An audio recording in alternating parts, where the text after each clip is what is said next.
Je suis arrivé tôt à la fête de Noël chez mes beaux-parents, dans l'intention de leur faire une surprise. À peine avais-je franchi le seuil que j'ai entendu la voix de mon mari résonner depuis le salon. Madison est enceinte. Nous allons avoir un fils. J'ai figé sur place, dans le couloir. Je n'étais pas enceinte. J'ai jeté un coup d'œil dans le salon et je l'ai vu, son bras serré autour de son ex-petite amie. Tout le monde applaudissait, célébrait. Tout le monde dans cette pièce était au courant sauf moi. Mais ce n'était pas qu'une simple trahison. C'était bien pire que ça, car dans les semaines qui ont suivi, j'ai découvert que toute ma vie avait été un mensonge méticuleusement planifié, et il n'avait aucune idée à qui il s'attaquait réellement. Avant, je croyais que connaître quelqu'un toute sa vie signifiait le connaître vraiment, qu'une histoire partagée impliquait la confiance, et que la famille était éternelle. J'avais tort sur toute la ligne. Je m'appelle Ava Sterling. J'ai 28 ans et je suis chef de projet dans une entreprise de fintech haut de gamme à Manhattan. Ma vie vue de l'extérieur paraissait parfaite, une belle maison en grès brun, un mariage stable, une carrière en pleine ascension. Les gens m'enviaient. Ils pensaient que j'avais tout, mais ils n'avaient aucune idée de ce que j'avais traversé pour en arriver là. Ils ne connaissaient pas le prix que j'avais payé pour cette apparente stabilité. Ma vie a changé l'année dernière, le soir de Noël. C'est ce soir-là que le bandeau est finalement tombé. La trahison était là depuis des années, juste sous mon nez. Je n'avais tout simplement pas été capable de la voir. Permettez-moi de revenir un peu en arrière. J'ai besoin que vous compreniez comment je suis arrivé à ce moment-là. Je connais Jackson Miller, Jax, depuis le jour de ma naissance. Nos parents étaient des amis proches, du genre à passer des week-ends ensemble, à partir en vacances et à célébrer chaque anniversaire. Mes parents étaient les parrains et marraines de Jax, et ses parents, Carol et Charles Miller, que j'appelais affectueusement tante Carol et oncle Charles, étaient les miens. C'était le genre d'amitié qui semblait indestructible, construite au fil des décennies. Nous avons grandi en jouant dans les mêmes parcs. Nous nous sommes vus lors de barbecues le week-end, de fêtes d'anniversaire et de jours fériés. Ils faisaient partie de ma vie avant même que je comprenne ce que cela signifiait. Mais nos vies étaient différentes, très différentes. Mes parents avaient de l'argent. Mon père était un entrepreneur prospère, ma mère une architecte de renom.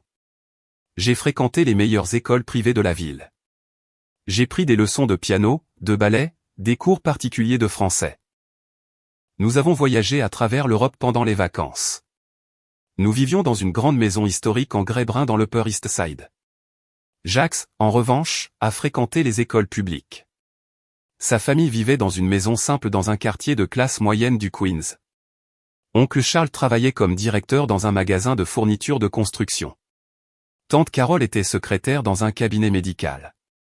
Ils vivaient confortablement mais sans luxe. À l'époque, je ne comprenais pas ces différences.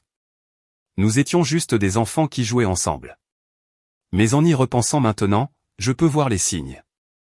La façon dont tante Carol regardait les bijoux de ma mère, comment oncle Charles faisait des commentaires sur notre maison, nos voitures, nos voyages, toujours avec un sourire, toujours déguisé en blague. Mais il y avait quelque chose là-dedans, une pointe d'amertume que j'étais trop jeune pour reconnaître. Quand j'avais 16 ans, mes parents ont été tués dans un accident de voiture. C'était une nuit pluvieuse d'octobre. Ils rentraient d'un dîner d'anniversaire quand un camion a perdu le contrôle sur l'autoroute. Il n'y a pas de mots pour décrire cette époque. Même maintenant, 12 ans plus tard, une partie de moi reste paralysée au moment exact où la police a frappé à la porte à 2 heures du matin. Après les funérailles, tante Carol et oncle Charles ont emménagé dans ma maison.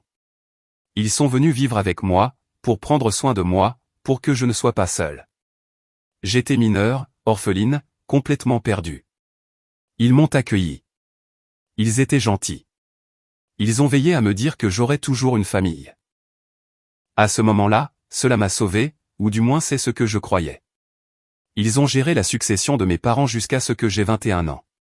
Quand j'ai atteint la majorité légale, j'ai découvert que mes parents m'avaient laissé un portefeuille considérable, 4 appartements et la maison en grès brun où nous vivions, tous entièrement payés.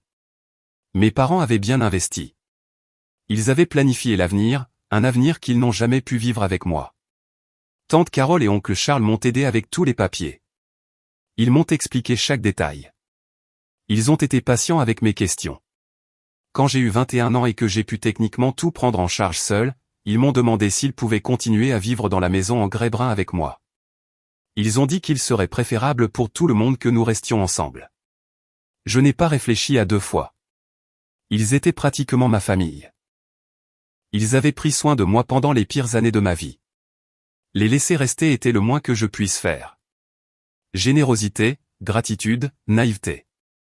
3 mots qui définissent parfaitement qui j'étais à l'époque. Jacques et moi avons commencé à sortir ensemble quand j'avais 21 ans. C'était naturel. Tout le monde s'y attendait. Vous êtes faits l'un pour l'autre, disait-il. Vous avez grandi ensemble. C'est comme le destin. Il était attentif, affectueux. Il semblait me comprendre. Il connaissait mon histoire, ma douleur, mes peurs, ou du moins c'est ce que je croyais. 2 ans plus tard, nous nous sommes mariés. Tante Carole m'a aidé à tout organiser. Nous avons choisi la robe ensemble. Elle est venue avec moi aux essayages. Elle a donné son avis sur les fleurs, la décoration, les invitations. Ta mère adorerait être là pour faire ça avec toi, m'a-t-elle dit à plusieurs reprises, les larmes aux yeux. Et je croyais qu'elle regrettait sincèrement ma mère, qu'elle remplissait ce rôle par amour. Le jour du mariage, oncle Charles m'a accompagné jusqu'à l'hôtel. Il a pris mon bras, m'a regardé avec ce sourire paternel et a dit, « Ton père serait si fier de toi aujourd'hui. » J'ai pleuré. J'ai pensé que c'était beau. J'ai pensé que c'était de l'amour familial, et je l'ai permis parce que je leur faisais confiance, parce que je croyais que c'était de l'amour véritable. Jacques et moi avons emménagé dans l'un des appartements que j'avais hérités. Jacques a dit qu'il voulait que nous construisions notre vie ensemble et que nous n'avions pas besoin de la grande maison. Au début, cela avait du sens. Je travaillais beaucoup. J'étais concentré sur ma carrière. Il avait commencé à travailler comme trader, opérant depuis la maison, investissant dans des actions et des crypto-monnaies. Du moins, c'est ce que je croyais qu'il faisait. Les 3 autres appartements étaient loués. Jacques a proposé de tout gérer. Tu travailles déjà tellement. Laisse-moi gérer les propriétés. De cette façon, tu pourras te concentrer sur ta carrière, et je m'occuperai de cet aspect. Cela semblait être un arrangement équitable. Il m'envoyait des rapports mensuels. Il disait qu'il réinvestissait les bénéfices, multipliant notre richesse. Je ne l'ai jamais remis en question. Je lui faisais entièrement confiance. Après tout, pourquoi me méfierais-je de lui? C'était mon mari. Il avait grandi avec moi. Ses parents étaient mes parrains et marraines. Il vivait dans ma maison. Nous étions une famille. 2 semaines avant Noël, Jacques est rentré à la maison avec un document. C'était une procuration préparée par un avocat qui travaillait avec sa famille. C'est juste pour faciliter les choses, chérie, a-t-il expliqué, souriant de cette façon qui me rassurait toujours. De cette façon, je peux renouveler les contrats de location sans avoir à te déranger au travail, gérer les questions bancaires, les problèmes d'enregistrement de propriété. Tu seras libre de te concentrer uniquement sur ton travail. J'ai pris le document et l'ai parcouru rapidement. Le jargon juridique me donnait toujours mal à la tête. Je le lirai attentivement plus tard, ai-je répondu. J'ai vu quelque chose passer sur son visage. C'était rapide, presque imperceptible, un serrement de sa mâchoire, une lueur différente dans ses yeux, mais il a rapidement souri à nouveau. Bien sûr, pas de problème. Quand tu auras le temps. J'ai mis la procuration dans un tiroir de bureau et honnêtement, je l'ai oublié. Le travail était chaotique. L'entreprise avait un projet majeur à conclure avant la fin de l'année, et je coordonnais toute l'équipe. La fête de Noël de l'entreprise était prévue l'après-midi du 24 décembre. Elle commençait à 18h, et j'avais convenu avec Jacques que je partirais vers 22h pour me rendre chez ses parents pour le traditionnel dîner familial du réveillon de Noël. C'était toujours comme ça. Chaque réveillon de Noël, la maison en grès brun qui avait appartenu à mes parents se remplissait de la famille de Jacques, des amis de ses parents, des gens que je connaissais à peine. J'y allais toujours. Je souriais toujours. J'appréciais toujours d'être incluse, parce que je croyais toujours que j'avais de la chance d'avoir cette famille. Ce soir-là, la fête de l'entreprise était un peu ennuyeuse, des conversations répétitives, de la musique trop forte, des gens ivres discutant de leur résolution du nouvel an. Vers 20h, j'ai décidé de partir tôt et de surprendre Jacques, d'arriver plus tôt que prévu et d'aider aux derniers préparatifs. J'ai conduit en direction de la maison en grès brun, en écoutant des chants de Noël à la radio. Il faisait froid, avec une légère bruine. Les rues étaient décorées de lumières clignotantes à chaque fenêtre, cette atmosphère de bonheur forcé que Noël apporte toujours. Quand je me suis garé devant la maison, j'ai réalisé qu'elle était pleine à craquer. Des voitures partout, des lumières allumées dans chaque pièce, de la musique et des rires qui se répandaient dans la rue. La fête battait déjà son plein. Je suis entré par la porte d'entrée sans frapper. J'ai accroché mon manteau dans le hall et je me suis dirigé vers le salon. Les voix sont devenues plus fortes à mesure que j'approchais. Je suppose qu'il y avait environ 20 personnes qui riaient, qui célébraient.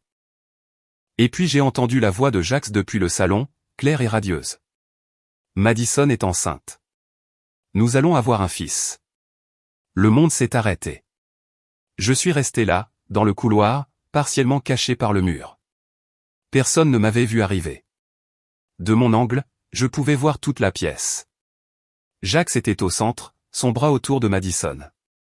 Madison était une amie de son lycée, son ex-petite amie d'adolescence.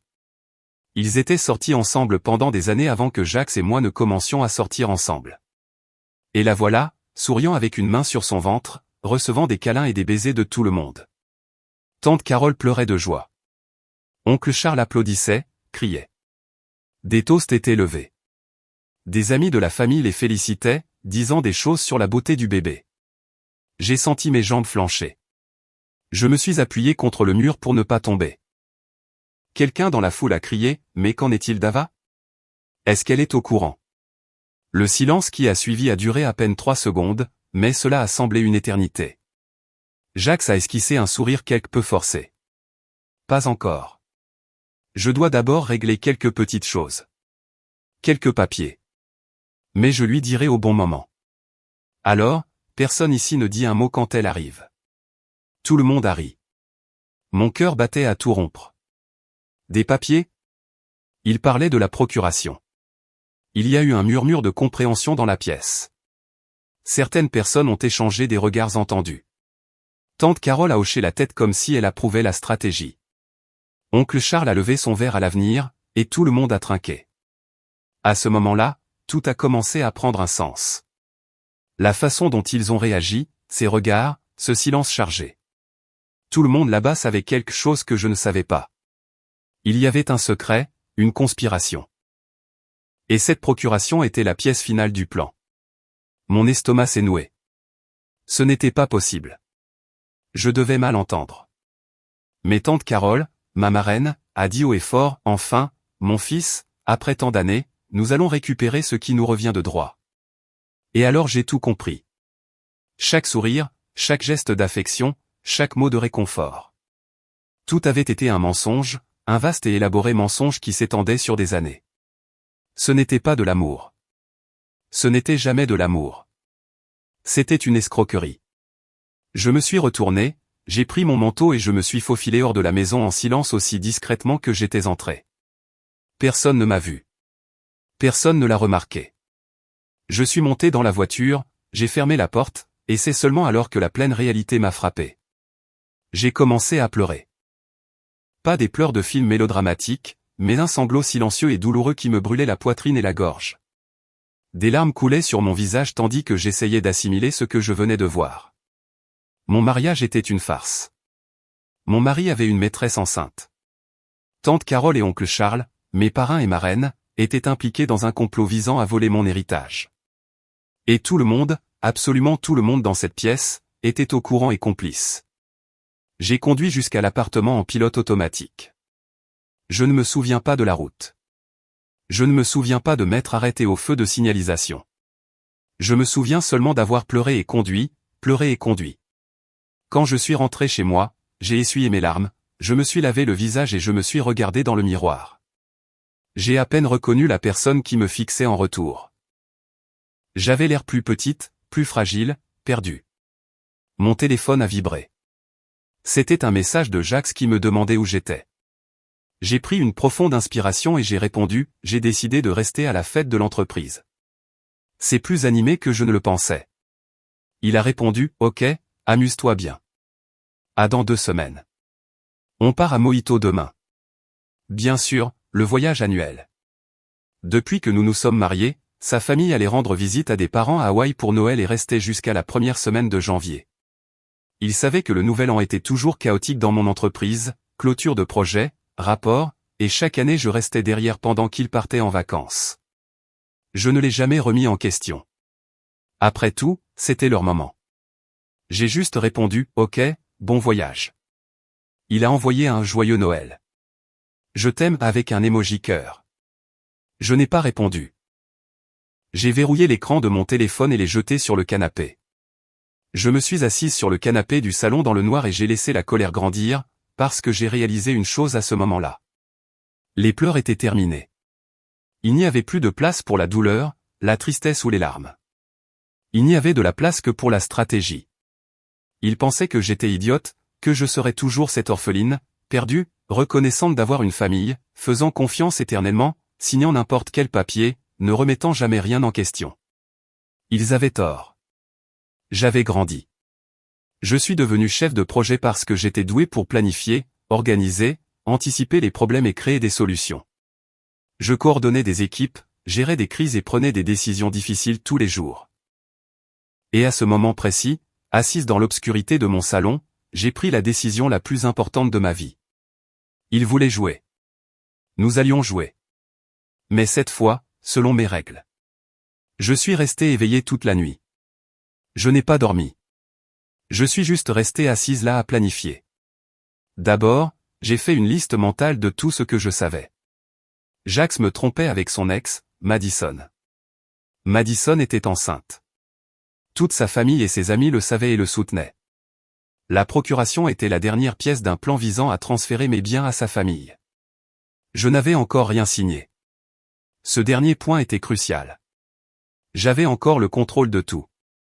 J'étais toujours la propriétaire de mes biens, de mes comptes.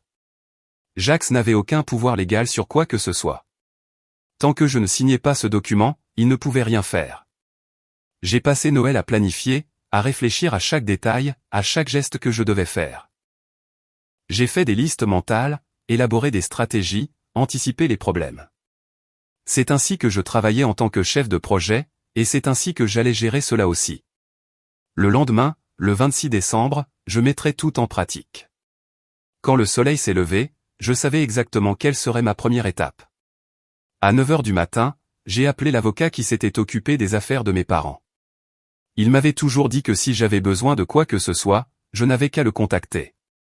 Maître Harrison, ici Ava Sterling, la fille de James et Isabelle Sterling. J'ai besoin de vous parler de toute urgence. Il a dû détecter quelque chose dans ma voix car il n'a pas posé de questions. Il a juste dit, venez à mon bureau. J'ai pris une douche, me suis habillé, j'ai rassemblé tous les documents relatifs aux biens que j'avais, la procuration que Jax m'avait donnée, et j'ai conduit jusqu'au centre-ville. Le bureau de Maître Harrison se trouvait dans un vieux bâtiment en briques dans le quartier financier. J'avais monté ces escaliers depuis que j'étais enfant, toujours accompagné de mon père. C'était un endroit qui sentait le vieux papier et le café fort. Il m'a accueilli avec une accolade. C'était un homme dans sa soixantaine avec des cheveux complètement blancs et des lunettes de lecture accrochées autour de son cou. Il avait été l'avocat de mon père pendant plus de 20 ans. Asseyez-vous, Ava. Dites-moi ce qui s'est passé. Je lui ai tout raconté. L'annonce à la fête, la procuration, les soupçons concernant le transfert d'actifs. J'ai parlé sans m'arrêter pendant près de 40 minutes. Il a écouté en silence, prenant des notes, fronçant les sourcils à certains moments. Quand j'ai fini, il a enlevé ses lunettes et s'est frotté les yeux. Ava, je dois vous dire quelque chose. Mon cœur s'est mis à battre la chamade. Qu'est-ce que c'est? Votre père et Charles étaient partenaires dans une entreprise il y a de nombreuses années, une société d'import-export. Cela a très bien marché au début, mais ensuite elle a traversé une mauvaise passe. Charles voulait prendre sa retraite et vendre sa part. Votre père la lui a rachetée à un prix équitable. Il a assumé tous les risques. Charles a pris l'argent et est parti. Il a fait une pause, prenant une gorgée de café.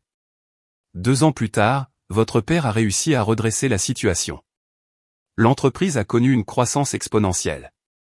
C'est ainsi que votre famille est devenue riche. Mais je ne pense pas que Charles s'en soit jamais remis. Votre père m'a raconté cette histoire il y a des années. Selon lui, Charles l'avait bien accepté à l'époque. Les familles sont restées amies. Les enfants ont grandi ensemble. Mais maintenant, en voyant ce qui se passe, je crois qu'il y a toujours eu du ressentiment. Charles et Carole ont probablement toujours regardé la vie de votre famille avec amertume.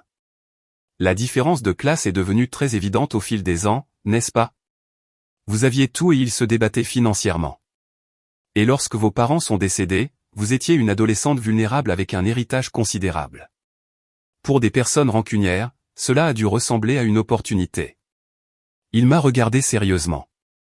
En regardant en arrière maintenant, avec tout ce que vous m'avez dit, il est clair que cette amitié a toujours eu des fondations fragiles. Le ressentiment lié à la vente de l'entreprise n'a probablement jamais été vraiment surmonté, et Ava est devenue la cible parfaite. J'ai eu l'impression qu'un seau d'eau froide venait de m'être jeté dessus. Alors c'était ça. Le ressentiment avait toujours été là, caché, et je ne l'ai jamais vu. Personne ne l'a vu, a-t-il précisé. Votre père ne se doutait certainement de rien, sinon il aurait pris des précautions. J'ai fermé les yeux.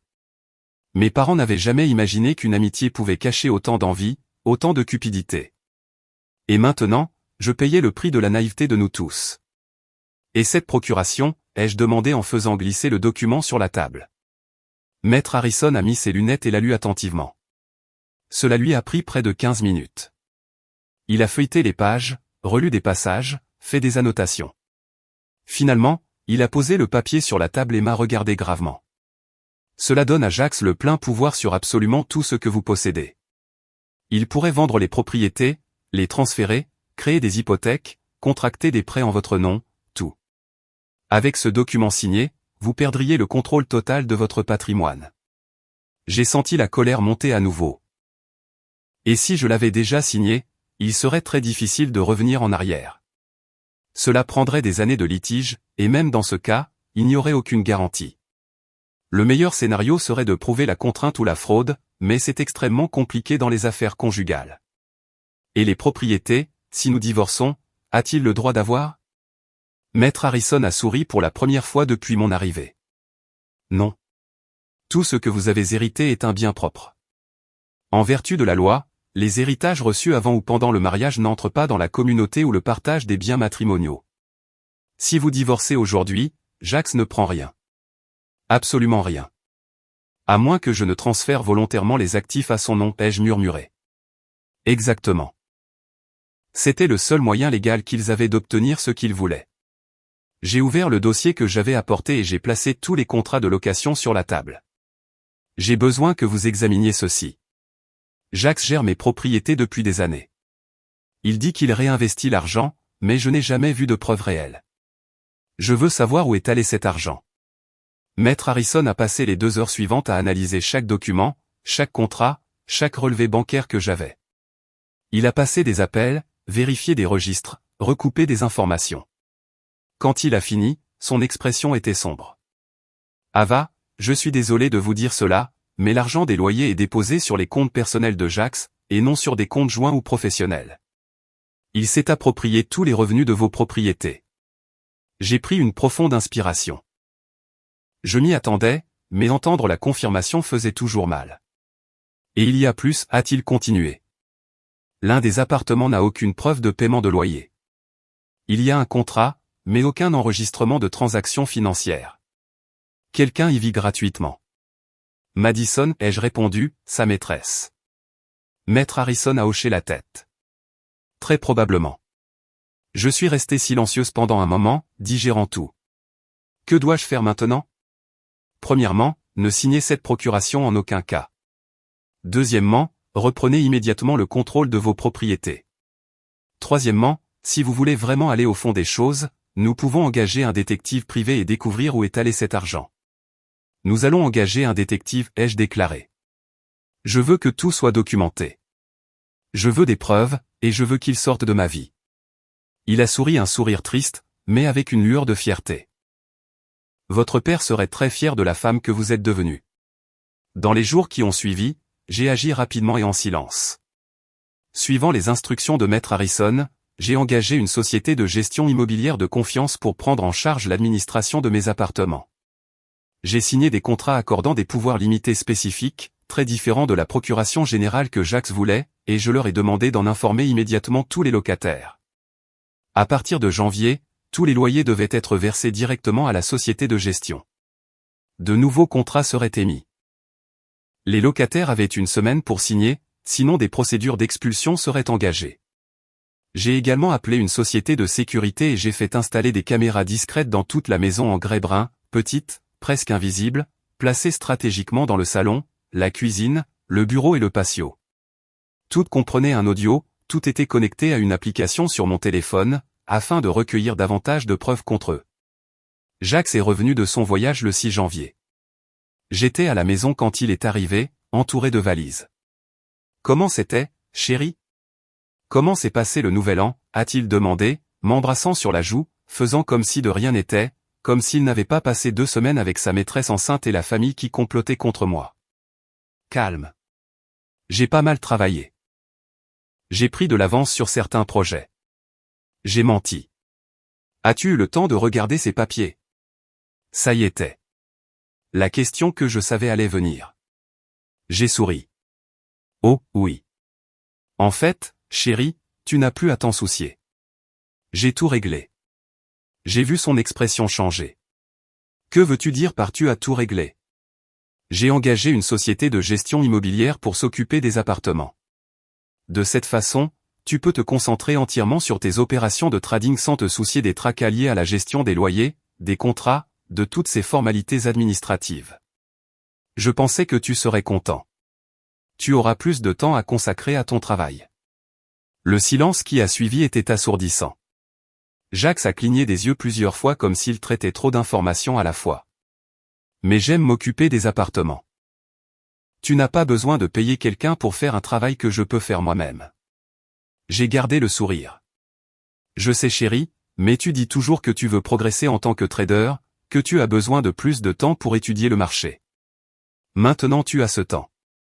L'idée ne t'a pas plu ? J'ai vu de la panique dans ses yeux. Il a ouvert la bouche, l'a refermée, l'a rouverte. Oui, ça m'a plu, a-t-il finalement dit. C'était juste un peu soudain. Oh, tu me connais. Quand je décide quelque chose, je fais en sorte que ça se réalise vite. Je savais que tu aimerais la surprise, chérie. Il n'a pas répondu. Il a juste forcé un sourire. Il a pris son téléphone et a quitté le salon, marmonnant quelque chose que je n'ai pas compris. J'ai attendu un moment, puis j'ai ouvert l'application de la caméra sur mon téléphone. J'ai activé la caméra du patio et j'ai mis mes écouteurs. Le voilà, faisant les 100 pas nerveusement, tapant furieusement sur son téléphone. Son téléphone a sonné quelques secondes plus tard. Même de loin, j'entendais des cris à l'autre bout du fil. « Calme-toi. Calme-toi, disait Jacques nerveusement, regardant en arrière pour s'assurer que je n'étais pas à proximité. Je ne sais pas ce qui s'est passé. Elle a engagé une société de gestion immobilière. Non, je ne peux rien faire pour le moment. Non, je n'ai pas $3000 pour payer le loyer. Madison, écoute. Je n'aurai pas de flux de trésorerie pendant un certain temps. Je dois d'abord comprendre ce qui se passe. Il a raccroché, sa rage palpable. J'ai éteint la caméra et j'ai souri. Son désespoir était presque visible, mais je n'avais pas encore fini. Ce soir-là, au dîner, j'ai mentionné avec désinvolture, « Oh, mon patron m'a appelé plus tôt. Je dois faire un voyage de dernière minute au Japon, un projet important. Ils ont besoin de quelqu'un pour aller conclure le contrat en personne. Je serai absente toute la semaine. Quand pars-tu ? A demandé Jacques, essayant de paraître désintéressé, mais ses yeux étaient perçants. Le vol est prévu à 2h du matin. Je quitterai la maison vers 23h environ. Désolé pour le préavis. Tu sais comment c'est dans ce travail. C'est bon, a-t-il répondu trop vite. Je pensais que nous passerions du temps ensemble, mais si c'est pour le travail, tu dois y aller. Après le dîner, je suis allé au dressing et j'ai pris ma boîte à bijoux pour la mettre dans le coffre-fort. C'est alors que j'ai remarqué qu'il manquait des bijoux. Plusieurs pièces. Un collier de perles qui appartenait à ma grand-mère. Des boucles d'oreilles en diamant que mes parents m'ont offertes pour mes 16 ans. Un bracelet en or orné des breloques en pierres précieuses de ma mère. Un collier de saphir que mon père avait offert à ma mère pour un anniversaire. Mon sang ne fit qu'un tour. Ce n'était pas assez de voler mes revenus. Il avait volé les souvenirs de ma famille. Mais je n'avais pas le temps de m'occuper de ça maintenant. Je suis allé au bureau, j'ai ouvert le coffre-fort où je gardais tous les documents importants et j'ai changé la combinaison. J'y ai rangé le reste des bijoux, je l'ai verrouillé et je suis parti. J'ai fait ma valise et j'ai dit au revoir à Jax avec un baiser sur la joue. Juste pour l'embêter, j'ai discrètement empoché ses clés de voiture sur la console dans le hall d'entrée, je les ai glissées dans mon sac à main et j'ai quitté la maison. Je ne suis pas allé à l'aéroport. J'ai conduit jusqu'à un hôtel en centre-ville. J'ai réservé une suite confortable, je suis monté dans la chambre et j'ai enfin pris une profonde inspiration. J'étais seul, en sécurité et pleinement maîtresse de la situation. 1 heure après avoir quitté la maison, mon téléphone a sonné. Tu sais où sont mes clés de voiture? J'ai simulé la surprise. Je ne sais pas, chérie, mais pourquoi as-tu besoin des clés à cette heure-ci? Oh, rien. Je me suis juste rendu compte qu'elles n'étaient pas ici sur la console. Je l'ai interrompu. Peut-être qu'elles sont tombées derrière le meuble. As-tu bien regardé? J'ai entendu un soupir irrité à l'autre bout du fil. Je vais jeter un coup d'œil. Bon voyage. Je t'aime. J'ai raccroché et j'ai immédiatement ouvert l'application caméra. La vue de Jax saccageant toute la maison, à la recherche des clés cachées dans mon sac à main, était presque comique. Il regardait sous le canapé, fouillait dans les tiroirs, se baissait même pour regarder sous les meubles. Après 15 minutes de recherche frustrante, il a attrapé son téléphone, a tapé quelque chose rapidement et s'est effondré sur le canapé du salon avec l'expression de quelqu'un qui vient de réaliser qu'il a complètement perdu le contrôle. J'ai souri, seul dans la chambre d'hôtel. Mais la nuit n'était pas encore finie. 1/2 heure plus tard, mon téléphone m'a notifié que quelqu'un était à la porte d'entrée. J'ai activé la caméra et j'ai vu 3 personnes entrer dans la maison de ville, l'oncle Charles, la tante Carole et Madison. Ils se sont assis à la table de la cuisine. Jax avait l'air anéanti, les épaules affaissées, le visage pâle. La tante Carole était visiblement irritée, les bras croisés, l'expression dure. L'oncle Charles tambourinait des doigts sur la table, impatient. J'ai mis le volume audio au maximum et j'ai mis mes écouteurs. Explique-nous exactement ce qui se passe, a exigé la tante Carole, la voix tranchante. Jax a passé une main fatiguée sur son visage. Elle a engagé une société de gestion immobilière pour s'occuper des appartements. Tous les locataires ont reçu un avis. À partir de ce mois-ci, les loyers vont directement à la société de gestion. Nouveau contrat, tout est officiel. Je n'ai plus accès à rien. Et l'appartement de Madison, a demandé l'oncle Charles. Elle a reçu un avis, elle aussi. Nouveau contrat dans une semaine ou expulsion. Madison a posé une main protectrice sur son ventre. Jax, je n'ai pas l'argent pour payer le loyer. Tu le sais. Je sais, a répondu Jax d'une voix vaincue. Tu devras rester chez mes parents pour l'instant jusqu'à ce que je règle cette situation. Régler ça? Comment? A pratiquement craché l'oncle Charles. Tu as perdu le contrôle de tout. Des années de planification, des années à prendre soin de cette fille, et tu laisses tout filer au dernier moment. Je n'ai pas laissé filer, a rétorqué Jax, en élevant la voix. Elle est soudainement devenue intelligente. Elle n'a jamais rien remis en question en 5 ans de mariage. Et comme ça, elle décide d'engager une société de gestion. Parce que tu l'as brusquée avec cette stupide procuration, a crié la tante Carole, en pointant un doigt sur lui. Tu aurais dû attendre plus longtemps, gagner davantage sa confiance. Plus de confiance? Je la connais depuis sa naissance. Si ce n'est pas assez de confiance, je ne sais pas ce que c'est. Carly, ce n'était pas le cas, a murmuré l'oncle Charles. Il y a eu un silence tendu. Madison tripotait nerveusement le collier qu'elle portait, mon collier de saphir, frottant le pendentif entre ses doigts. Alors, on fait quoi maintenant? A-t-elle demandé d'une voix faible. Qu'est-ce qu'on fait, Jax? Il a soupiré. Je vais essayer de la convaincre de signer la procuration. C'est la seule façon d'annuler ça. Avec le pouvoir, je peux annuler le contrat avec la société de gestion, reprendre le contrôle. Mais qu'est-ce que tu vas lui dire pour qu'elle signe? A demandé l'oncle Charles. Je ne sais pas. Il faut que je lui parle quand elle reviendra du Japon. La tante Carole s'est penchée en avant, les mains sur la table. Jax, écoute-moi bien. On n'a pas pris soin de cet enfant toutes ces années juste pour finir avec rien. Tu comprends? Je n'ai pas supporté que cette morveuse pleure ses parents morts gratuitement. Ton père et moi n'avons pas fait un tel sacrifice pour que ça tourne mal.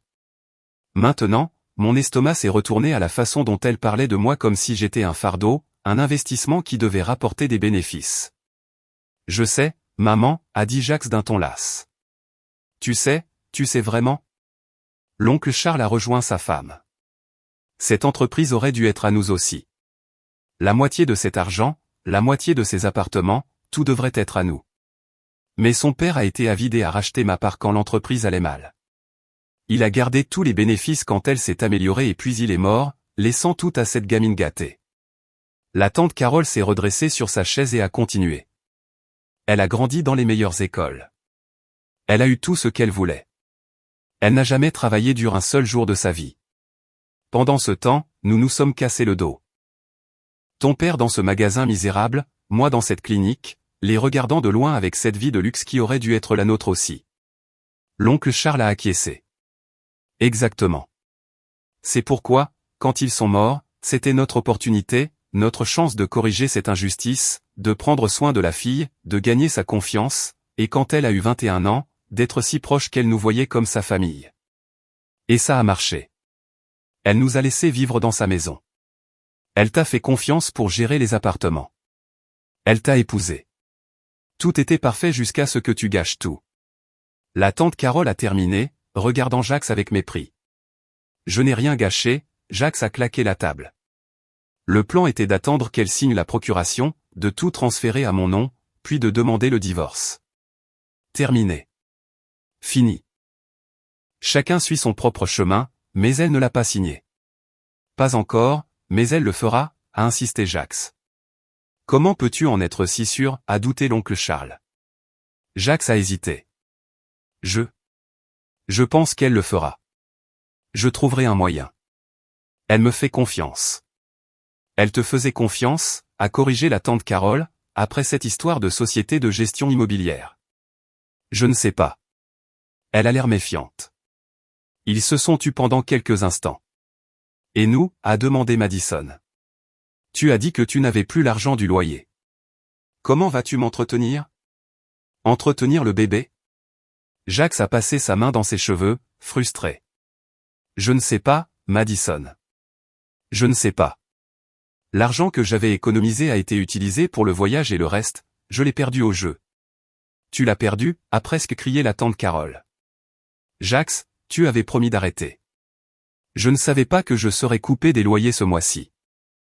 Si j'avais su, je n'aurais pas tout joué. Tu es un garçon idiot, a dit l'oncle Charles sans détour. Un imbécile. Et maintenant, comment allons-nous payer les factures ce mois-ci?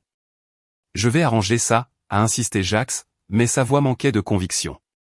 Madison a commencé à pleurer. Tu avais promis que je n'aurais pas à m'inquiéter de l'argent. J'ai quitté mon travail. Je me suis disputé avec mes parents. J'ai quitté la maison. Tu avais promis que tu prendrais soin de moi. Que nous aurions une bonne vie. Que le bébé aurait tout. Et maintenant tu me dis que tu n'as plus d'argent. Que tu as tout perdu au jeu. Madison, s'il te plaît. Non. Elle s'est levée de sa chaise. Je n'arrive pas à croire que j'ai été aussi stupide. Toutes ces années à être l'autre femme, à me cacher, à attendre, et pourquoi? Pour finir enceinte, sans abri, dépendante de la charité de tes parents. Calme-toi, Madison, a dit la tante Carole, sans beaucoup de sympathie. Nous allons résoudre ça, et quand nous aurons l'argent, tout le monde en profitera. Toi, le bébé, tout le monde. Mais il faut être patiente. Patiente? Madison a ri avec humour. Je suis enceinte de 4 mois, Carole. Dans 5 mois, j'aurai un bébé. Je n'ai pas le temps d'être patiente.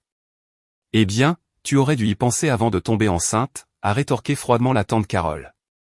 Tu n'as jamais entendu parler de contraception ou de préservatif? Le silence qui a suivi était chargé de tension. Finalement, l'oncle Charles l'a brisé. Il nous faut un nouveau plan. Si Ava ne veut pas signer la procuration de son plein gré, nous devrons la forcer d'une manière ou d'une autre. La forcer comment? A demandé Jacques. Je ne sais pas, chantage, menace, quelque chose qui ne lui laisse pas le choix. Chantage avec quoi? A demandé Madison. Elle n'a rien à cacher. Sa vie est parfaite, propre, convenable. Tout le monde a quelque chose, a murmuré l'oncle Charles. Il faut juste trouver quoi.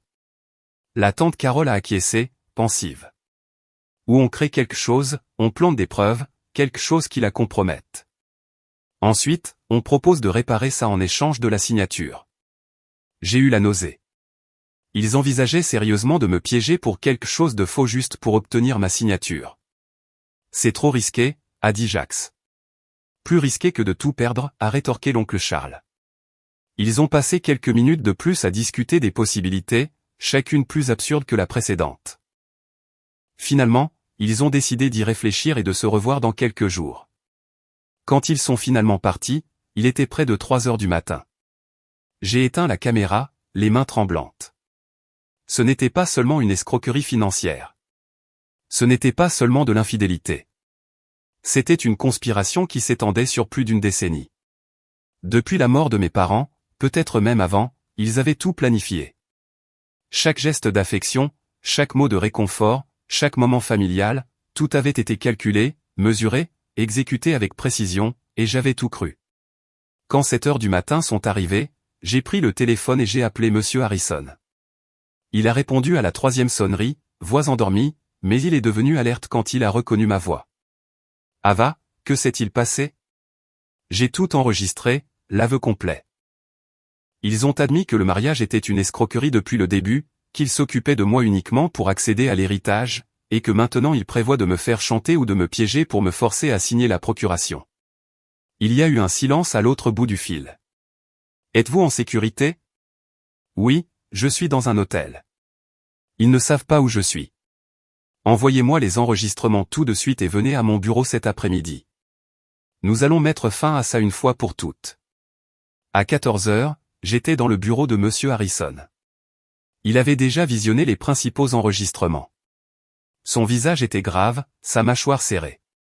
Ava, c'est bien pire que ce que nous imaginions, a-t-il commencé, en ouvrant un épais dossier sur la table. Mais c'est aussi bien mieux pour votre dossier.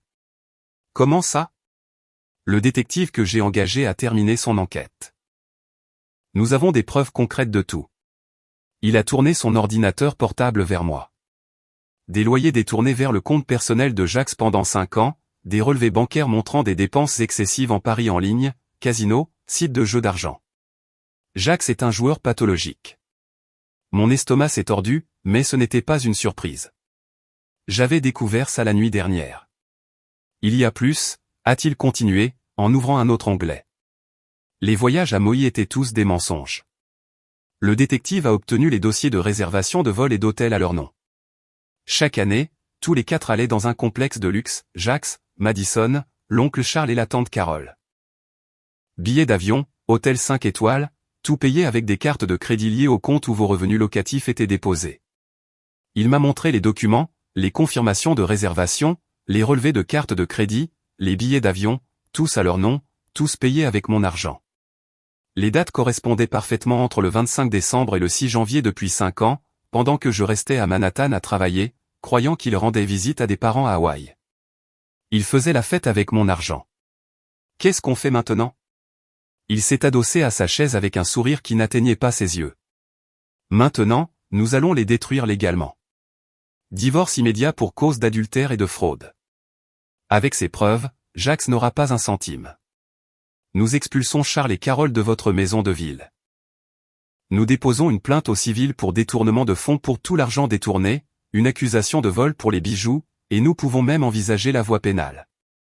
Faisons-le, ai-je répondu sans hésitation. Excellent. Je vais commencer à préparer toute la documentation. Tout sera prêt à être déposé au tribunal demain matin. J'ai passé 3 jours à l'hôtel, surveillant chaque mouvement grâce aux caméras. Jacques et Madison se sentaient de plus en plus à l'aise dans mon appartement. Elle avait pratiquement emménagé, ses affaires éparpillées dans toute la maison. Ils se comportaient comme un couple dans tous les coins, le salon, la cuisine, ma chambre, chaque espace profané par leur trahison. L'après-midi du 3e jour, en regardant une autre scène déplorable à travers la caméra du salon, j'ai eu une idée. J'avais déjà toutes les preuves dont j'avais besoin, mais il y avait une chose que je voulais voir en personne, quelque chose qui devait arriver pour que mon plan soit encore meilleur.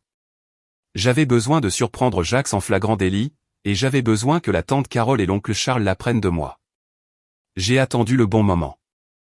Sur l'écran de mon téléphone, j'ai vu Jax et Madison s'installer sur le canapé du salon, buvant du vin, riant de quelque chose sur son téléphone.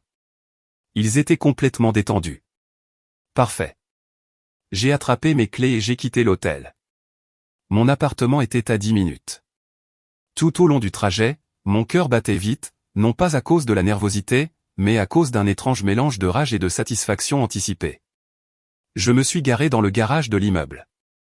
J'ai pris l'ascenseur. J'ai marché dans le couloir jusqu'à ma porte. J'ai pris une profonde inspiration. J'ai jeté un dernier coup d'œil à mon téléphone pour m'assurer que le moment était bien choisi, et j'ai ouvert la porte. La scène que j'ai trouvée était exactement ce à quoi je m'attendais, mais la voir en personne était différent de la regarder à travers un écran. Jax et Madison étaient sur le canapé. Elle était assise sur ses genoux et portait une de mes nuisettes en soie. Ils s'embrassaient, ses mains traçant son corps avec la familiarité de quelqu'un qui le faisait depuis des années. Le bruit de la porte qui s'ouvrait les a immédiatement séparés. Jax a tourné la tête et est devenu blanc, littéralement blanc. Tout le sang a quitté son visage en 2 secondes. « Ava » a-t-il crié, en repoussant Madison et en se levant d'un bond. « Tu. Japon. Tu ne devrais pas être. » Madison s'est couverte avec une couverture, les yeux grands ouverts de panique. Je suis resté dans l'encadrement de la porte, observant les deux. Je n'ai rien dit. Je me suis contenté de regarder. « Ava, s'il te plaît, laisse-moi t'expliquer », a commencé Jax en faisant des pas vers moi. Ce n'est pas ce que ça a l'air, Madison était. Elle avait besoin d'un endroit où loger. Je veux divorcer, les jeux coupés. Ma voix est sortie plus ferme et plus calme que je ne l'aurais cru. Il s'est arrêté, clignant des yeux plusieurs fois. Quoi? Divorcer? Tu m'as trompé dans notre appartement avec ton ex-petite amie. Bien sûr, je veux divorcer. J'ai vu la panique dans ses yeux être remplacée par quelque chose de plus calculé. Il réfléchissait, analysait, essayant de trouver un angle. Ava, parlons calmement, a-t-il commencé, en changeant sa stratégie pour une voix plus douce. Tu es en colère. Je comprends, mais il n'y a rien à dire. Je veux que vous sortiez toutes les deux de mon appartement maintenant. Madison s'est levée, serrant toujours la couverture contre elle. Je suis tellement désolé, Ava. Tais-toi, ai-je dit sans la regarder. Tu ne me dois aucune excuse. Tu ne me dois rien. Sors juste de chez moi. Jax a fait un pas en avant. Et pour la première fois, j'ai vu quelque chose de dangereux dans ses yeux, une arrogance qu'il avait toujours cachée. Eh bien, vous ne pourrez pas prouver l'infidélité, a-t-il dit d'une voix basse mais ferme. Et même si vous le faites, vous devrez me verser une pension alimentaire et me donner la moitié de vos biens, y compris cet appartement. Bonne chance avec le divorce, Ava. J'ai souri. Je n'ai pas pu m'en empêcher. Un petit sourire sincère. On verra, ai-je simplement répondu, et je suis parti. J'ai entendu Jax m'appeler dans le couloir, mais je ne me suis pas retourné. Je suis entré dans l'ascenseur, les portes se sont fermées, et enfin, j'ai laissé le sourire s'élargir. Il pensait vraiment que je n'avais aucune preuve, que j'étais tombé dessus par hasard à l'instant, que j'étais assez stupide pour ne pas savoir que l'héritage est un bien propre. De retour dans la voiture, j'ai attrapé mon téléphone et j'ai composé le numéro de la tante Carole. Elle a répondu à la 2e sonnerie, la voix joyeuse. Ava, ma chérie, comment s'est passé le Japon? J'ai laissé ma voix trembler comme si je pleurais. Tante Carole, je suis revenu plus tôt et j'ai surpris Jax avec une autre femme. Silence à l'autre bout du fil. Quoi, a-t-elle finalement dit, et au ton, j'ai su que la surprise était sincère. Avec une autre femme. Où? Dans notre appartement, ai-je répondu, mettant toute la douleur que je pouvais rassembler dans ma voix. Elle était là. Ils étaient ensemble. Et elle est enceinte. Tante Carole. Oh mon Dieu, a-t-elle murmuré. Je l'ai entendu prendre une profonde inspiration. Je ne sais pas quoi faire, ai-je continué, laissant ma voix se briser. Comment a-t-il pu me faire ça? Ava, ma chérie, où es-tu? A demandé la tante Carole. Et il y avait quelque chose dans sa voix. De l'inquiétude ou du calcul. Je suis dans la voiture dans le garage de l'immeuble. Je ne peux pas retourner dans cet appartement. Pas maintenant. Viens ici. Rentre à la maison. On va parler. On va arranger ça. Je n'ai pas répondu immédiatement. Il faut que j'appelle un avocat. Je demande le divorce. Ava, tu n'as pas besoin d'être aussi radical. Parlons-en. Peut-être. Il m'a trompé, tante Carole. Je l'ai coupé, mettant de la fermeté dans ma voix. Dans notre appartement, il n'y a aucune conversation qui répare ça. Tu as raison, a-t-elle dit après un moment. Tu as tout à fait raison. Laisse-moi faire. Je vais lui parler. Ce garçon va s'en entendre. J'ai raccroché et je me suis permis de sourire à nouveau. Maintenant, il ne restait plus qu'à attendre que le spectacle commence. Cela n'a pas pris une minute. Grâce à l'application caméra, j'ai vu le téléphone de Jacques sonner. Il a regardé l'écran et son visage est devenu encore plus pâle. C'est ma mère, a-t-il dit à Madison, qui ramassait ses affaires éparpillées dans l'appartement. Il a répondu et a immédiatement éloigné le téléphone de son oreille. Même à travers la caméra, je pouvais entendre la tante Carole crier « Tu es stupide ou tu fais semblant ?»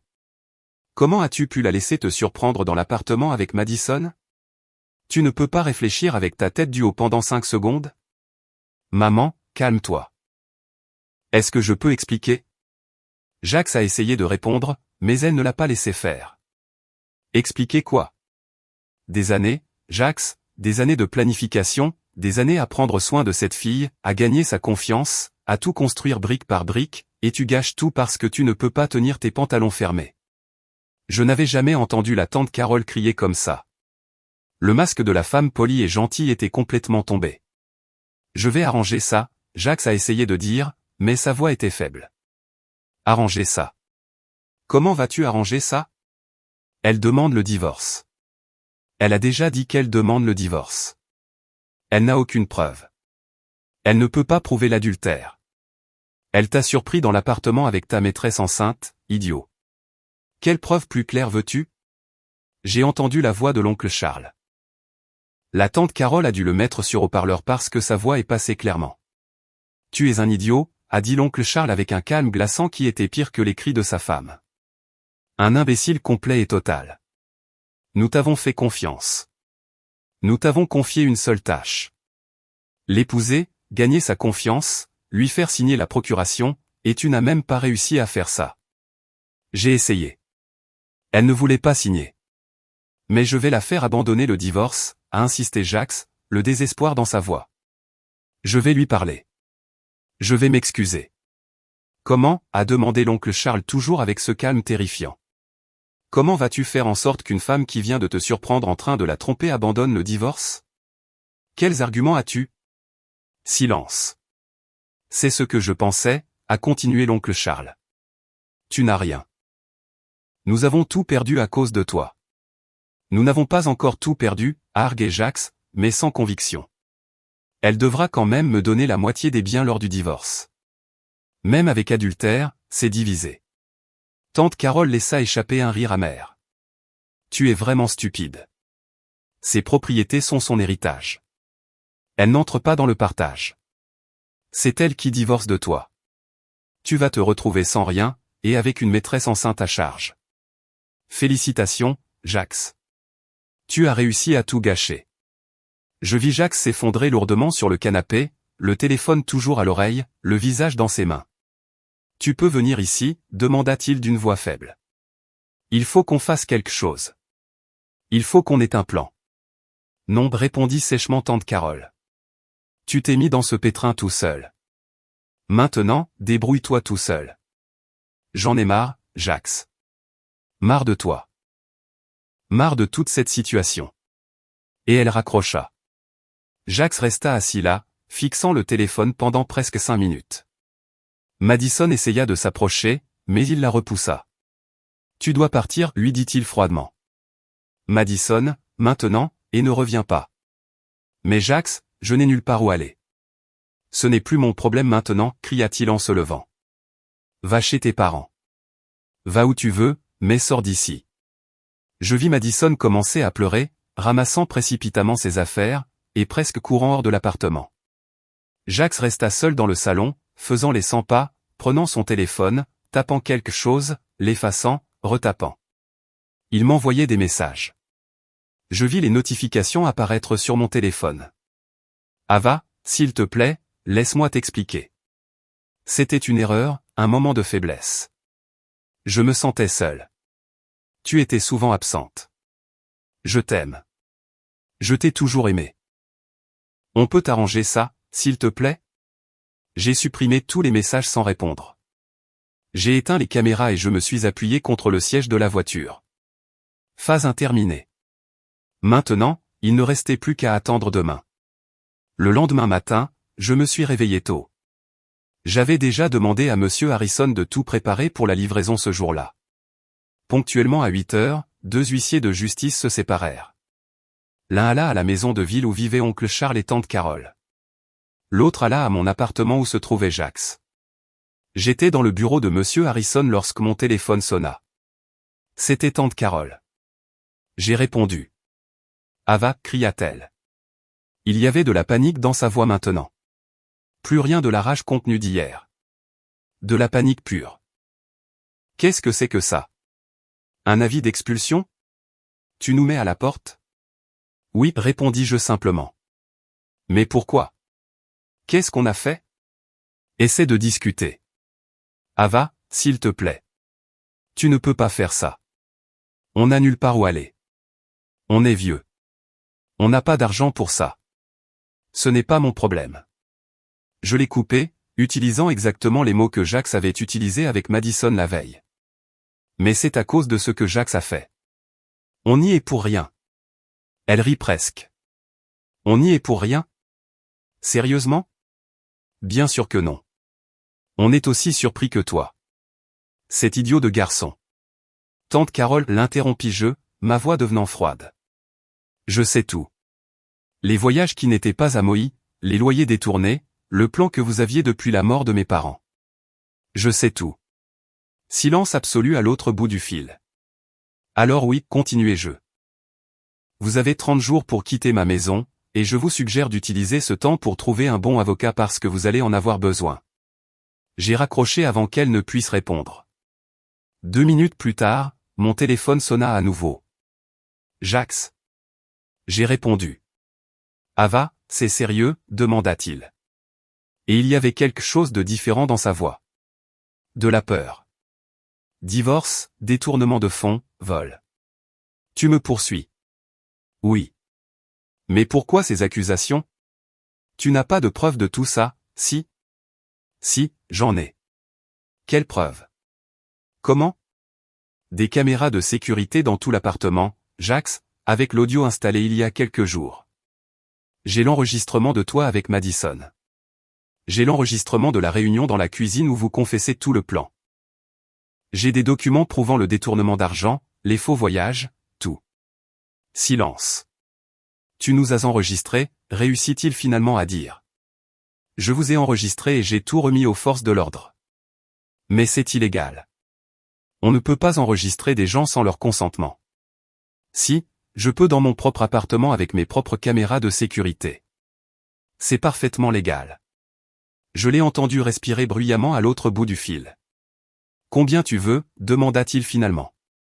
Combien tu veux pour tout oublier, pour abandonner les poursuites? 10 000 $? 20 000 $? Combien? Cette fois, j'ai vraiment ri. Jax, tu crois vraiment que je veux de l'argent? J'ai de l'argent. Ce que je veux, c'est la justice et récupérer mes biens. Tes biens n'ont jamais cessé d'être les tiens, et les 280 000 $ que tu as détournés des loyers pendant 5 ans, et mes bijoux que tu as volés et offerts à ta maîtresse, et les années de mensonges. Je vais tout te rendre avec les intérêts.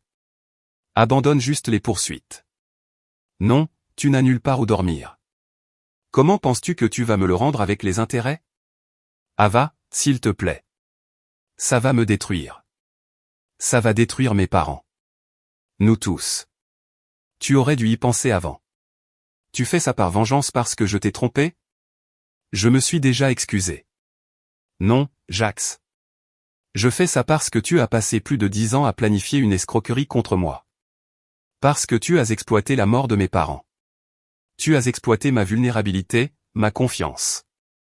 Parce que tu es exactement le genre de personne qui mérite de payer pour ses crimes. Crimes? J'ai juste pris de mauvaises décisions avec notre argent. C'est le risque du métier. Tu as détourné de l'argent. Tu as falsifié des contrats. Tu as volé des bijoux. Tu as commis une fraude. Ce sont des crimes, Jax, et tu vas en répondre. Je l'ai entendu commencer à pleurer à l'autre bout du fil. Pas ces pleurs manipulateurs qu'il utiliserait probablement si nous étions face à face. C'était un cri de véritable désespoir. S'il te plaît, supplia-t-il. Je vais tout perdre. Je n'aurai plus rien. Bienvenue au club, répondis-je froidement. Tu allais me laisser sans rien, toi aussi. La différence, c'est que j'ai été plus intelligente et que je l'ai découvert avant. Je l'ai entendu déglutir à l'autre bout du fil. Mes parents, commença-t-il. Mais sa voix le trahit. Mes parents vont me tuer. Ils vont me tuer pour avoir laissé ça arriver. Ce n'est pas mon problème. Tu ne comprends pas. Sa voix devint désespérée. Ils vont me blâmer pour tout. Ils vont dire que j'ai gâché leur plan, que j'ai été stupide, imprudent. Et ne l'as-tu pas été, le coupai-je. Tu as été stupide et imprudent. Tu t'es fait prendre avec ta maîtresse. Je ne savais pas que tu reviendrais plus tôt. Je ne parle pas seulement de ce jour-là, Jax. Je parle aussi du réveillon de Noël où tu as annoncé la grossesse de Madison à toute la pièce. Où tes parents ont parlé de enfin récupérer les propriétés auxquelles ils croyaient avoir droit. Où tout le monde a trinqué à l'avenir. Silence absolu à l'autre bout du fil. Tu étais là. Sa voix n'était qu'un fil. Oui. Je suis aussi arrivé plus tôt de la soirée de l'entreprise. J'ai tout entendu. J'ai tout vu et je suis parti avant que personne ne le remarque. Mais tu m'as envoyé un message plus tard disant que tu étais à la soirée de l'entreprise. Parce que j'avais besoin de temps, Jax. Du temps pour encaisser, du temps pour planifier, du temps pour rassembler des preuves. Tu pensais que je serais éternellement stupide, éternellement reconnaissante, éternellement aveugle. Et je t'ai laissé le croire pendant que je me préparais. Un autre silence, plus long, plus lourd. Alors, depuis Noël, murmura-t-il comme s'il était en train de réfléchir. Tu savais depuis Noël, le voyage au Japon, les caméras, tout était planifié. Oui, mais vous vous êtes détruit vous-même. Je m'assure juste que vous en payez les conséquences. Et j'ai raccroché. J'ai regardé Monsieur Harrison, qui avait suivi toute la conversation. Comment vous sentez-vous, demanda-t-il. J'ai réfléchi un instant. Libre, répondis-je finalement. Je me sens libre. Il sourit. Votre père serait fier. Il fallut 2 mois pour que tout se résolve. Le divorce fut rapide parce que Jax n'avait aucun moyen de se battre. Avec toutes les preuves, son avocat le suppliait pratiquement de tout signer sans s'y opposer. C'est la seule issue, je l'ai entendu dire dans le couloir du tribunal. J'ai regardé Jax signer les papiers. Sa main tremblait tellement que le stylo a failli tomber. Il n'a pas pu me regarder dans les yeux une seule fois. Je suis sorti de là officiellement divorcé. Officiellement propriétaire de tout ce qui avait toujours été à moi. Le jugement pour détournement de fonds est arrivé peu après, 280 000 $ à rembourser. En dehors des bijoux, le juge a déterminé une saisie sur salaire de 30%. Seulement, Jax n'avait jamais eu de véritable salaire. Il n'avait jamais vraiment travaillé de sa vie. Je suggère que le défendeur trouve un vrai travail, le procureur a prescrit. Et c'est ce qui s'est passé. Quelques semaines plus tard, Monsieur Harrison m'a dit que Jax avait finalement trouvé un emploi, serveur dans un café du Queens. Pour la première fois de sa vie d'adulte, il travaillait réellement, se levait tôt, portait un uniforme, servait les clients, nettoyait les tables. Le même type qui passait ses journées à faire semblant d'étudier des graphiques devant l'ordinateur, qui me donnait des leçons sur les investissements stratégiques, faisait maintenant enfin quelque chose de productif. Oncle Charles et tante Carole avaient 30 jours pour quitter la maison de ville. Le dernier jour, je suis allé faire l'inspection avec l'huissier de justice. Je m'attendais à ce que ce soit le bazar. Je ne m'attendais pas à du vandalisme complet. Meubles cassés, trous dans les murs, insultes taguées à la bombe, miroirs brisés sur le sol. Ils avaient tout détruit ce qu'ils pouvaient avant de partir. Oncle Charles m'attendait à la porte, me fusillant du regard. Satisfaite? Bien sûr que non. Et ces dégâts, on n'a nulle part où aller. Tante Carole apparut derrière lui, en pleurs. On est vieux. On n'a pas d'argent. Tu nous as tout pris. J'ai repris ce qui a toujours été à moi. C'est vous qui avez passé des années à faire comme si c'était à vous. Ton père nous a volés. Oncle Charles fit un pas vers moi, mais les huissiers s'interposèrent. Cet argent était à nous. Mon père a racheté ta part. Tu as choisi d'encaisser. Ce n'était pas de sa faute si tu as abandonné trop tôt. Et ce n'est certainement pas la mienne. Vous allez regretter ça, siffla tante Carole. Je ne le regretterai pas, dis-je. Mais vous, vous le regretterez chaque jour. Je me suis retourné et je suis parti. J'ai fait rénover toute la maison de ville. Cela a pris plus d'1 mois, mais c'était magnifique. Je l'ai vendue en 2 semaines à un couple avec 2 jeunes enfants. Ils étaient rayonnants, faisant des projets sur la façon dont ils décoreraient chaque pièce, sur la fête d'anniversaire qu'ils organiseraient dans le jardin. J'espère qu'ils y sont heureux. Cette maison méritait de belles histoires. J'ai aussi vendu l'appartement où je vivais avec Jacques. Je n'y suis même pas retourné. Je n'aurais pas pu. J'ai engagé des gens pour tout vider, le rénover, et je l'ai vendu meublé à un investisseur qui ne voulait même pas le voir en personne. Des 5 propriétés que j'ai héritées, je n'ai gardé que les 3 appartements qui avaient toujours été loués. J'ai tout laissé entre les mains de la société de gestion. Les loyers mensuels étaient plus que suffisants pour que je vive bien, et j'avais investi l'argent de la vente par l'intermédiaire d'amis communs. Je continuais à recevoir des nouvelles. Jacques et Madison se sont séparés. Elle ne lui a jamais pardonné de l'avoir mise à la porte ce soir-là. Enceinte et sans endroit où aller. L'humiliation, le désespoir, la froideur avec laquelle il l'a jetée dehors. Tout cela a tué ce qui existait entre eux. Madison a fait la paix avec ses parents et est retourné vivre chez eux. Ils l'ont accueilli à bras ouverts, heureux d'avoir leur fille et le petit enfant à venir, même dans les circonstances difficiles. Jacques, en revanche, était complètement seul. Il avait coupé les ponts avec ses parents après tout ce qui s'était passé. Les accusations, les cris, les insultes qu'ils s'étaient échangés lorsqu'ils ont réalisé qu'ils avaient tout perdu étaient irréversibles. Charles et Carole n'ont même jamais rencontré leur petit-fils. Jacques louait une chambre dans un appartement partagé dans un mauvais quartier. Il travaillait au café. Il rentrait tous les jours dans une pièce vide. Il dormait seul sans Madison, sans son fils, sans ses parents, sans rien. Charles et Carole étaient dans un petit appartement exigu de l'autre côté de la ville. Charles avait repris les petits boulots de construction malgré son âge et son corps meurtri. Carole avait trouvé un emploi de secrétaire dans une animalerie, gagnant le salaire minimum. La famille qui avait tout planifié avec tant de soin s'était brisée, séparée, seule, amère, chacun blâmant l'autre pour le désastre qu'ils avaient créé. 3 mois après le divorce, j'ai fait mes valises et j'ai quitté Manhattan. Je n'avais plus de raison de rester là-bas. J'ai choisi Denver, dans le Colorado, parce que c'était assez près pour ne pas être dramatique, mais assez loin pour être un véritable nouveau départ. J'ai acheté une petite maison de 2 chambres avec une cour avant. Rien de luxueux, rien d'extravagant. J'ai peint les murs des couleurs que j'aimais. J'ai accroché des photos de mes parents. J'ai planté des roses dans le jardin parce que ma mère aimait les roses, et des hortensias parce que mon père disait que c'étaient les plus beaux. Me réveiller tôt et m'occuper du jardin est devenu ma routine préférée. Arroser, tailler, regarder les choses grandir. Une métaphore un peu évidente, je sais, mais cela me calmait. Petit à petit, j'ai commencé à rencontrer des gens. La voisine qui fait des biscuits incroyables et qui arrive toujours avec une fournée fraîche quand elle réalise que je suis à la maison. Le propriétaire du café du coin qui connaît déjà ma commande par cœur. Un groupe qui se réunit pour marcher dans le parc tous les matins.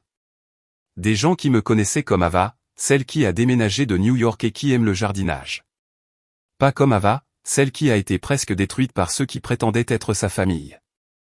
C'était bon d'être juste moi, sans bagage, sans explication. J'ai quitté mon emploi à Manhattan. Le cabinet était déçu. Ils m'ont offert une augmentation, une promotion, tout pour me faire rester, mais j'avais besoin de distance avec tout. J'ai continué à travailler comme consultante pour eux, mais à distance maintenant, sur des projets spécifiques quand et comme je le voulais. Rien qui me consume. J'ai pas mal voyagé. La France, l'Italie, le Japon cette fois pour de vrai. Découvrir les lieux, goûter à la cuisine de chaque pays, prendre des photos. Monsieur Harrison m'appelle tous les mois, toujours le même jour, à la même heure. Il me raconte des choses idiotes sur son bureau, me demande comment je vais. Parfois, il me donne des nouvelles de quelques affaires juridiques. Jax a essayé de faire appel de la saisie sur salaire à nouveau, m'a-t-il dit l'autre jour. Le juge a rejeté sa demande. C'est la 5e fois maintenant. On rit. C'est la personne la plus proche de la famille que j'ai aujourd'hui. Et pourtant, il y a une partie de moi qui ne s'ouvre pas complètement à lui, qui maintient cette distance de sécurité. Cela fait 3 ans que c'est arrivé, ce réveillon de Noël. Je me réveille tous les jours dans ma maison de Denver. Je prépare du café. Je m'assois sur le porche en regardant le jardin. Les roses sont magnifiques. Les hortensias aussi. Je n'ai fréquenté personne sérieusement au cours de ces 3 années. Je suis sorti avec quelques personnes, j'ai eu des dîners agréables, de bonnes conversations, mais rien n'a dépassé 3 ou 4 rendez-vous. Le mois dernier, un type très sympa, le frère d'un ami du groupe de marche, a essayé de me prendre la main. On était sortis 3 fois. Ça se passait bien. Je me suis retiré sans réfléchir. Pur instinct. Je suis désolé, lui ai-je dit. Je ne suis pas encore prête. Il a été super compréhensif. Pas de pression. On ira à ton rythme. 2 semaines plus tard, il a cessé d'appeler. Je ne lui en veux pas.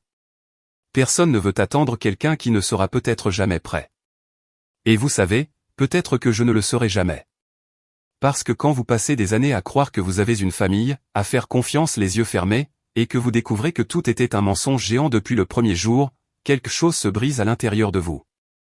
Maintenant, je regarde tout le monde légèrement de travers, à la recherche du piège, du mensonge, de l'arrière-pensée. C'est épuisant. C'est solitaire, mais cela me protège. Parfois, je me demande si c'est juste envers moi-même, envers les gens qui croisent mon chemin, de porter cette armure, comme un traumatisme, contre tout le monde. Mais ensuite je me souviens de la confiance aveugle, du fait de ne jamais douter, et du prix que j'ai failli payer. Et puis je pense, d'accord, c'est peut-être solitaire, mais c'est sûr. Et après tout, la sécurité vaut plus. Ce que j'ai appris, c'est qu'être seul ne signifie pas être vide. Je me remplis d'autres choses. Les livres que je lis sur le porche, les voyages que je fais, le jardin que je plante, la maison que je décore à mon goût, les amis que j'ai choisi de garder près de moi, même si c'est toujours à cette distance prudente. Ce matin, en prenant mon café sur le porche avec un oiseau qui chantait dans l'arbre du jardin, j'ai réalisé quelque chose. Je suis heureuse. Pas de la façon dont je l'imaginais quand j'étais plus jeune, sans mari, sans enfant, sans cette vie de couverture de magazine. Mais je suis heureuse à ma façon, à mon rythme, selon mes propres termes. Peut-être qu'un jour je ferai à nouveau confiance à quelqu'un. Peut-être pas. Et ce n'est pas grave si ce jour n'arrive jamais parce que le véritable héritage que mes parents, James et Isabelle, m'ont laissé, ce n'est pas l'argent ou les propriétés. C'est la capacité de toujours me relever, peu importe le nombre de fois où je suis abattu. Et personne ne peut m'enlever ça. Je finis mon café, regarde les fleurs, sens la brise, et souris parce qu'aujourd'hui, je choisis de continuer à avancer. Et c'est suffisant. Et c'est tout, les amis. C'était mon histoire. Merci d'être resté avec moi jusqu'à la fin. Si cette histoire vous a touché d'une manière ou d'une autre, merci de laisser un like ci-dessous. Cela aide la chaîne à grandir et à toucher plus de personnes qui ont besoin d'entendre des histoires comme celle-ci. Abonnez-vous à la chaîne également, et appuyez sur cette cloche de notification parce qu'il y a encore beaucoup d'histoires à venir. Et dites-moi dans les commentaires, auriez-vous fait les choses différemment? Les auriez-vous confrontés plus tôt, ou auriez-vous attendu le bon moment comme je l'ai fait? Je lis tous les commentaires. Un gros câlin à votre cœur.